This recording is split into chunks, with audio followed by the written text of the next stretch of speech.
What is going on, Trash Talkers? We are back with another episode for you.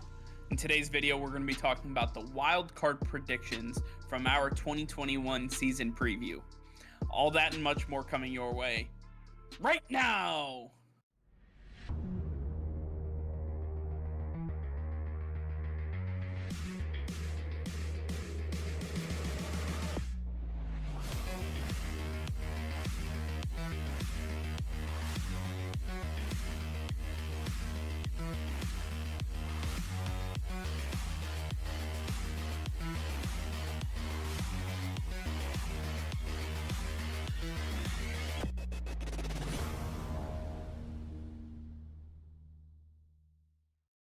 Hey Trash Talkers, it's Mike here.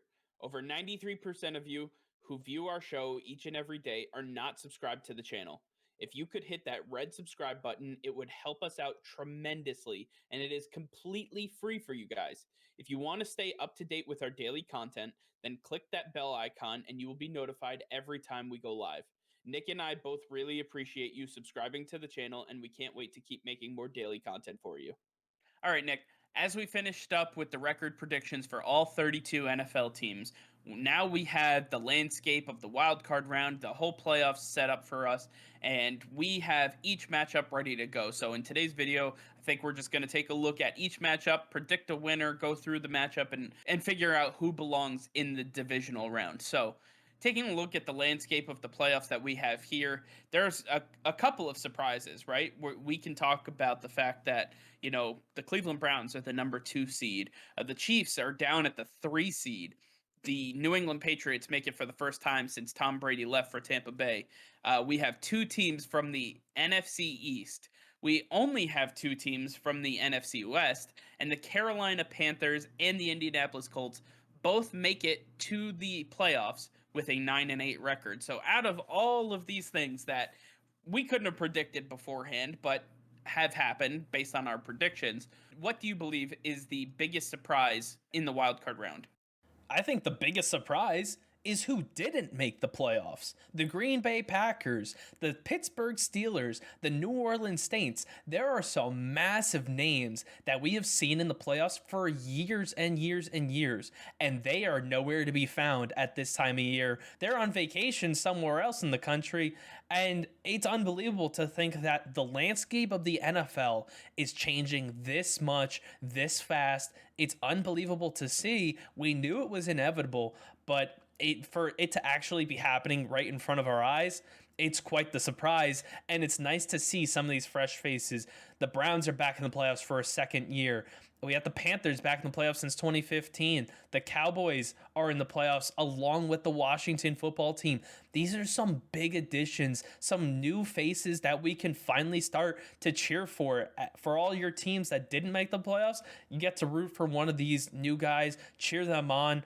But we get to see the Chiefs try to make another run for the Super Bowl. I really like that.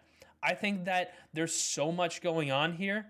This is going to be really interesting to see how the wild card plays out, because this is going to have big impacts moving forward for the playoffs. I'm just really surprised that we're missing some of the biggest names in all of the NFL. Yeah, I mean, I talked about some of these surprises here, but, some of the surprises are some things that you don't see, and that would be the Buffalo Bills being the number 1 seed in the AFC. I mean, you're talking about a team that just hasn't been relevant in the playoffs almost since the late 90s. I mean, you're talking about a team that outside of the Jim Kelly era really just wasn't all that great. And now you saw them really get to where they wanted to be last year, and they came ever so close. Now they're the number 1 seed. They get that bye week, and at this point, they're sitting pretty, while the rest of the league gets to really beat the hell out of each other and just kind of hope for the best. But I think with the landscape here, we have some really talented teams. I think the way we did our predictions really sorted out the best of the best. And I want to take a look at where we stand right now with the wild card spots. Starting off with the AFC, we start off with the 4 versus 5 seed. The Baltimore Ravens go to the Tennessee Titans, and Listen, the Baltimore Ravens, they had a very tumultuous offseason because the whole Orlando Brown situation really unfolded throughout the public. He didn't want to play right tackle. He wasn't coming to any sort of workouts that they had, and essentially they had to move on from him. They ship him to Kansas City. They get Alejandro Villanueva to come over from the Pittsburgh Steelers at free agency. They had a great draft where they got Odafe Owe, they get Rashad Bateman, they signed Sammy Watkins from the Chiefs. So they had some really good additions on top of the fact that in Tennessee, they get who other than Julio Jones, right? The biggest name that was out there. You get incredible talent. And, the Tennessee Titans are very lucky that they're in a division where the Colts struggled, where the Jacksonville Jaguars really are kind of building up their team, and there was no Deshaun Watson in Houston. So they really lucked out because their defense really didn't seem to be all that impressive all season long. It seemed like that was their Achilles heel all season. And when you take a look at this Baltimore Ravens team, their defense is strong, their offense is strong. They are well balanced, they're a well-oiled machine, and I believe that the Baltimore Ravens have what it takes to upset the Julio Jones led Tennessee Titans. Derrick Henry, Julio Jones. You're not going to want to see these guys in the snow. Luckily for them, Nashville doesn't see a whole hell of a lot of snow. It does get cold, but these guys, they understand what it is. Baltimore is a gritty, hard-nosed town. They understand what it is to win, what it takes, and I believe that the Ravens will be able to beat the Tennessee Titans, kicking off our wild card round.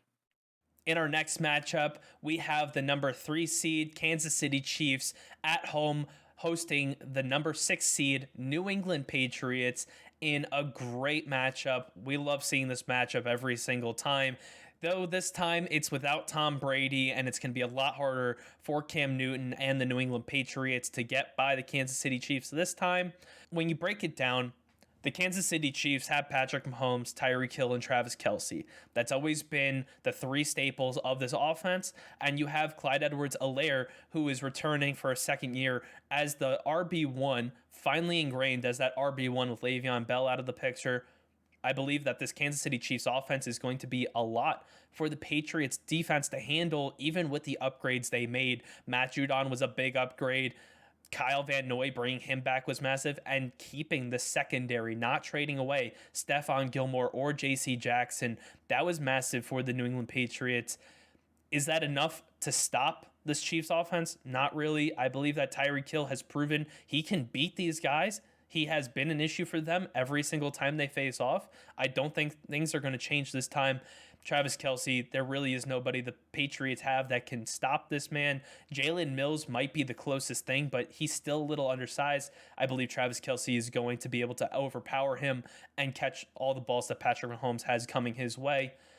For the Patriots on offense, their main approach throughout the entire season was run the ball, run the ball, run the ball. They were very run heavy. That's how they built their offensive line. That's a big reason why they got to the best tight ends in free agency.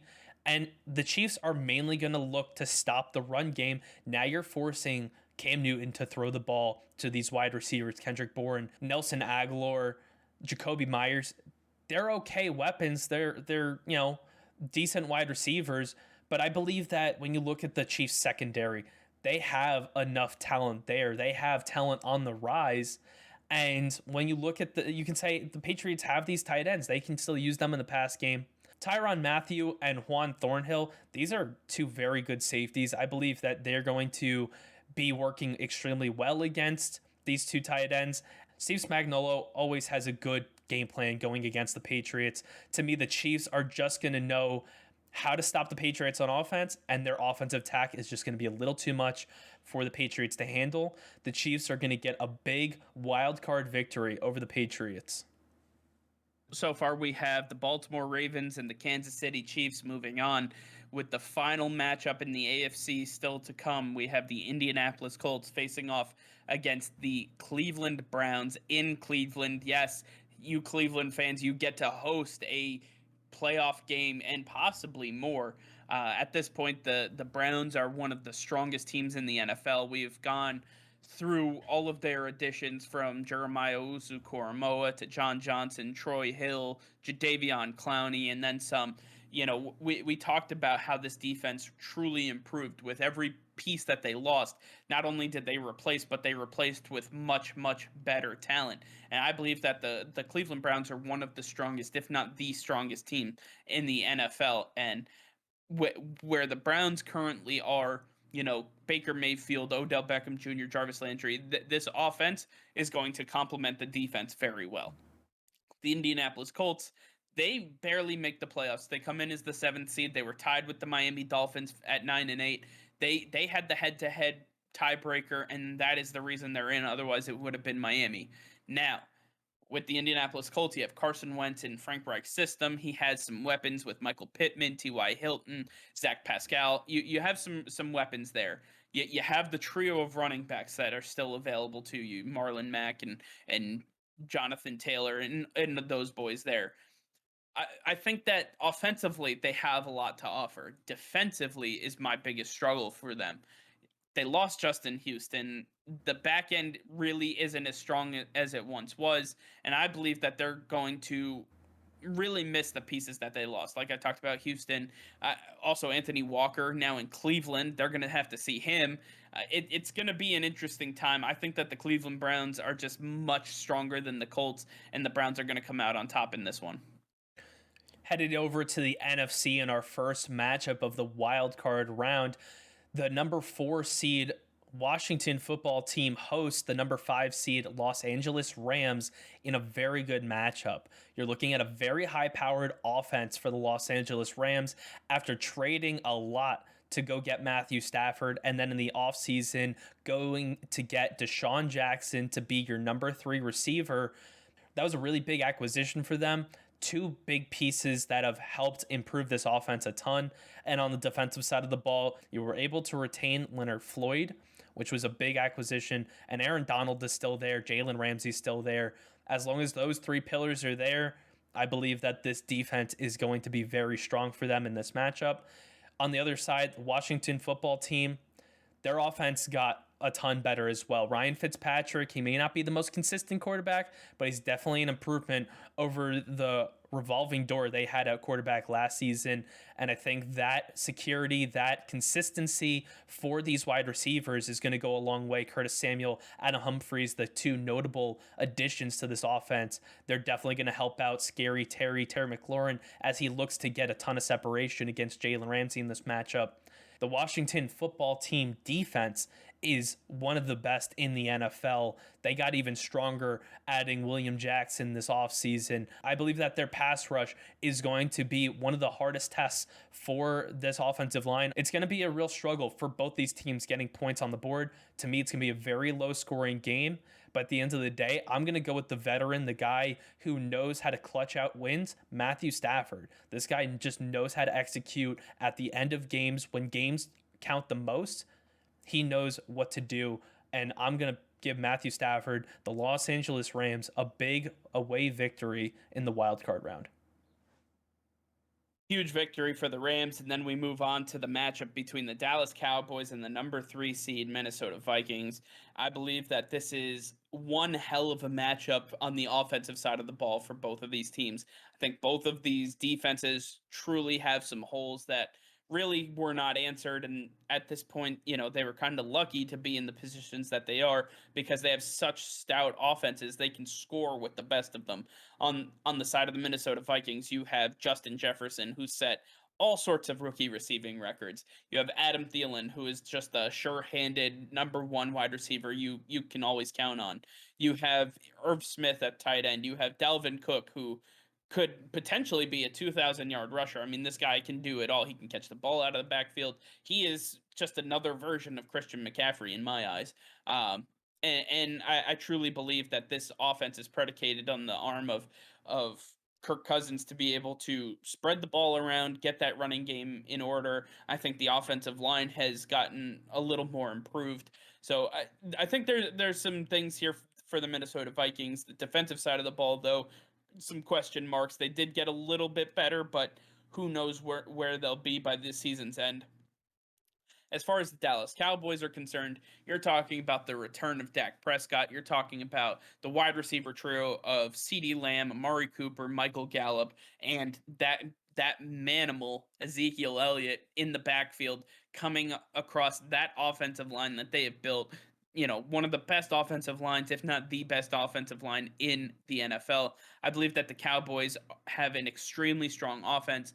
They added Micah Parsons to this linebacking core, along with Jalen Smith and Leighton Vander Esch. The defensive line has gotten a lot better through the free agency period. I believe that their biggest weakness comes on the back end, so covering Justin Jefferson and Adam Thielen, where I think at the end of the day, as much as I want the Cowboys to win this game, it's going to be a shootout. But I do believe that the Vikings are just a stronger all-around team, and they're going to come out on top. I think their holes are smaller and less apparent than the holes of the Cowboys at this point. The Cowboys, they need to fix up that secondary. That has to be the number one priority moving forward. And if they get that done, they could flip-flop positions and possibly be hosting a playoff game next year. But at this point, the Vikings, they're just too strong for the Cowboys, and I believe the Vikings move on in this matchup. In our final wildcard matchup, we have the number 2 seed Arizona Cardinals hosting number 7 seed Carolina Panthers in what's going to be a very offensive heavy game. Sam Darnold finally makes the playoffs, but this time he is a Carolina Panther. He has Christian McCaffrey by his side, Robbie Anderson and DJ Moore as his big weapons. And then for the Arizona Cardinals on their offense, Kyler Murray's still there, but he has DeAndre Hopkins for a second year. AJ Green's a new face for him. And then James Conner, the big running back from Pittsburgh. This was a very productive Cardinals offense this season, and they are looking to continue their success against the Panthers in this matchup. I think to me it really comes down to the defenses, and the Arizona Cardinals really have the advantage here when you look at Chandler Jones and J.J. Watt on each side of this defensive line. And then you have Zaven Collins as the rookie linebacker that was added, who was an absolute athletic freak. When you take him and pair him with Isaiah Simmons, who is another athletic freak playing safety and linebacker, Budda Baker's there. There is so much going on this Cardinals defense. It is going to overwhelm Sam Darnold. It's not to his fault. It's not to say that he doesn't have it. It's just to say that the Arizona Cardinals have completely sold out for this season, for next season, and they are going to be extremely tough to beat. The Carolina Panthers just don't have the necessary talent to get past them at this point, and the Cardinals take a big wild card victory over the Carolina Panthers. All right. The stage is set. We have gone through the entire wild card round, the AFC, the NFC. Now we have the divisional matchups ready to go. And you know what? I'm really looking forward to those as well, because now we get to see the Buccaneers and the Buffalo Bills enter the fold, enter the fray. And I believe that these teams are going to throw a wrench in a lot of teams' plans, because you take a look at the matchups that we currently have here. We thought this was as good as it gets, but it's going to get so much better. But at this point, we're at a great place, and I'm really looking forward to it. So for those of you that are watching right now, be sure to comment below which is your favorite playoff matchup that you saw here. Which do you think is going to be the most important matchup going forward? And which ones do you think that we got wrong? Let us know in the comments down below. We'd love to hear from you. All right, well, that's going to do it for now. Thank you all for watching. Be sure to like this video and subscribe to the channel if you haven't already. Hit that notification bell. We go live every single day. That'll be all. Peace and love.